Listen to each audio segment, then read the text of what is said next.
Welcome to Ramya times YouTube channel. சிறுவனின் உயிரை காப்பாற்றாத சாய்பாபா ஏன் தெரியுமா? வாங்க அதை பற்றி இந்த வீடியோவில் பார்க்கலாம். ஞானிகளையும் சித்தர்களையும் முழுமையாக அறிந்து கொள்ளவும் புரிந்து கொள்ளவும் யாராலும் முடியாது.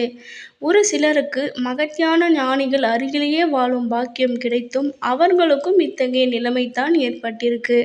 பொதுவாக எல்லோருக்கும் நன்மை செய்யும் ஞானிகள் சில சமயம் ஏதும் செய்யாமல் இருந்து விடுவர். அப்படி ஷீரடி சாய்பாபாவின் வாழ்வில் ஏற்பட்ட ஒரு உண்மை நிகழ்வு தாங்க இது.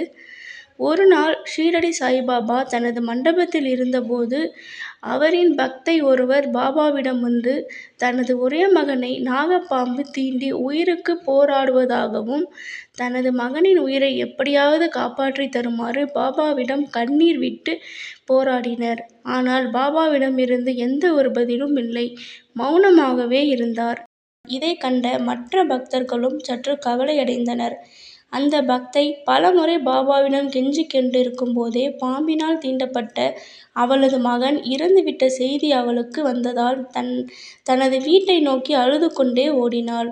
இந்த காட்சியைக் கண்டு மிகவும் வேதனையடைந்த அவரின் நெருங்கிய பக்தர் ஒருவர், பாபா, அந்த சிறுவனது உயிரை காப்பாற்றி இருக்கலாமே, அவரிடமிருந்து மனவேதனையுடன் கூறினார். அப்போது பாபா அவரிடம், உனக்கு உண்மை நிலை தெரியாது. இப்போது பாம்பு தீண்டி இறந்த அந்த சிறுவன் வேறு ஒரு தாயின் கருவுக்குள் ஒரு புதிய உடலை பெற்றுவிட்டான்.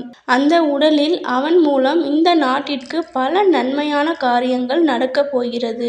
இப்பொழுது இறந்த அவனது உடலிலேயே அவன் உயிருடன் இருந்திருந்தால் யாருக்கும் எந்த நன்மையும் ஏற்பட்டிருக்காது.